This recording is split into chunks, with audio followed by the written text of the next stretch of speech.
ঢাকা বাংলাদেশের রাজধানী ও মহানগর বা বাংলাদেশের বৃহত্তম শহর। প্রশাসনিকভাবে এটি ঢাকা বিভাগের জেলা প্রধান শহর। ভৌগোলিকভাবে এটি বাংলাদেশের মধ্যভাগে বুড়িগঙ্গা নদীর উত্তর তীরে একটি সমতল অঞ্চলে অবস্থিত। ঢাকা দক্ষিণ এশিয়ার মুম্বাইয়ের পরে দ্বিতীয় বৃহত্তম অর্থনৈতিক শহর। ঢাকার জিডিপি 162 বিলিয়ন মার্কিন ডলার। এছাড়া ঢাকার পিপিপি 235 বিলিয়ন মার্কিন ডলার। ভৌগোলিকভাবে ঢাকা একটি অতি মহানগরী বা মেগা সিটি।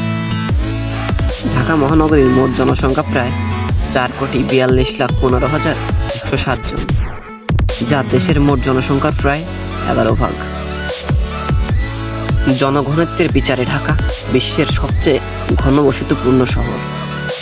306 বর্গ কিলোমিটার আয়তনের এই শহরে প্রতি বর্গ কিলোমিটার এলাকায় 23,000 লোক বসবাস করে। ঢাকা শহর মসজিদের শহর নামেও সুপরিচিত। এখানে প্রায় 10,000-এরও বেশি মসজিদ রয়েছে। ইসলামিক ফাউন্ডেশন বাংলাদেশের তথ্য মতে এই শহরে রোজ প্রায় 5 লক্ষ রিক্সা চলাচল করে। বর্তমানে ঢাকা দক্ষিণ এশিয়ার অন্যতম প্রধান সংস্কৃতি, শিক্ষা ও বাণিজ্য কেন্দ্র। সপ্তদশ শতাব্দীতে পুরান ঢাকা মুঘল সাম্রাজ্যের সুবা বাংলার প্রাদেশিক রাজধানী ছিল। মুঘল সম্রাট জাহাঙ্গীরের শাসনামলে এই শহর জাহাঙ্গীরনগর নামে পরিচিত ছিল। ঢাকার নামকরণের সঠিক ইতিহাস নিয়ে ব্যাপক মতভেদ রয়েছে। কথিত আছে যে সেন বংশের রাজা বাল্লাল সেন বুড়িগঙ্গা নদীর তীরবর্তী এলাকায় ভ্রমণকালে সন্নিহিত জঙ্গলে হিন্দু দেবী দুর্গার একটি বিগ্রহ খুঁজে পান। দেবী দুর্গার প্রতি শ্রদ্ধাস্বরূপ রাজা বাল্লাল সেন ওই এলাকায় একটি মন্দির প্রতিষ্ঠা করেন। যেহেতু দেবীর বিগ্রহ ঢাকা গুপ্ত অবস্থায় খুঁজে পাওয়া গিয়েছিল, তাই রাজা মন্দিরের নাম রাখেন ঢাকেশ্বরী মন্দির। মন্দিরের নাম থেকেই কালক্রমে স্থানটি ঢাকা নামে গড়ে ওঠে।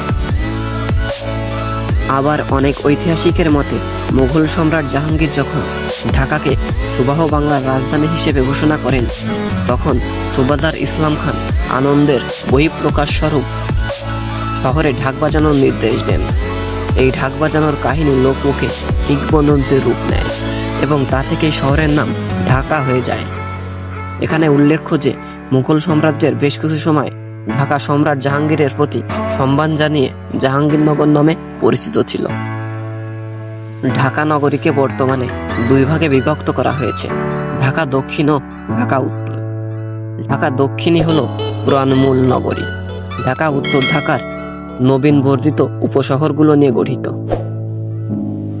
ধারণা করা হয় কালের পরিক্রমায় ঢাকা প্রথমে সমতল, পরে বঙ্গ, গৌড় প্রভৃতির রাজ্যে অন্তর্ভুক্ত ছিল।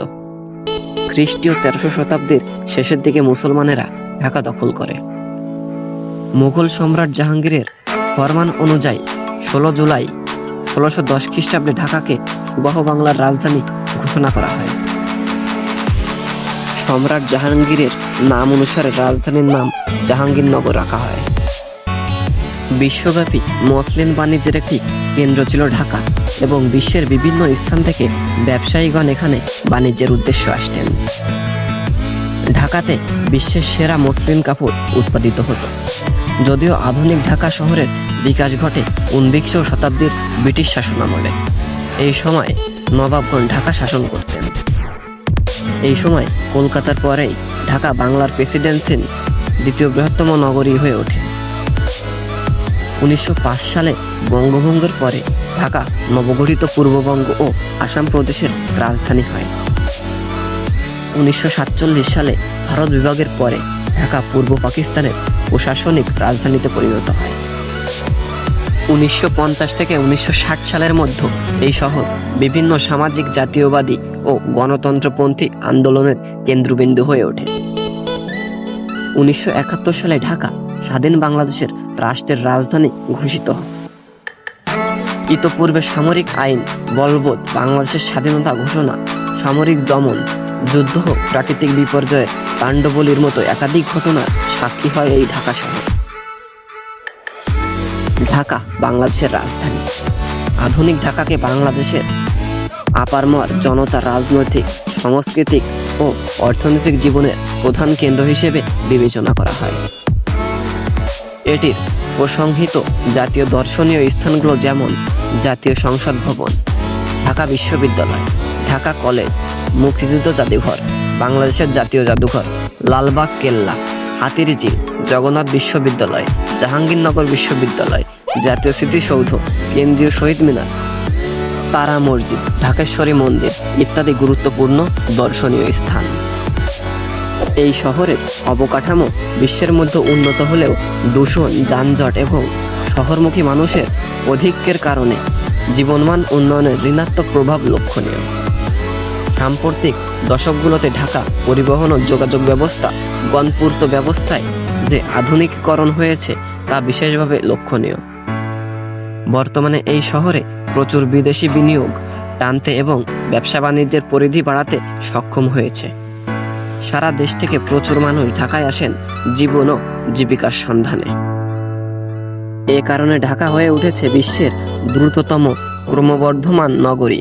এই লক্ষ্য বাস্তবায়নে মালয়েশিয়া, জাপান, চীন, ভারত সহ বিভিন্ন দেশ অর্থ সহযোগিতায় ও বিনিয়োগ করেছে। বন্ধুরা, আমাদের ভিডিওগুলো যদি আপনাদের ভালো লাগে তো আমাদের চ্যানেলটিকে সাবস্ক্রাইব করে বেল আইকন অল প্রেস করুন। ধন্যবাদ।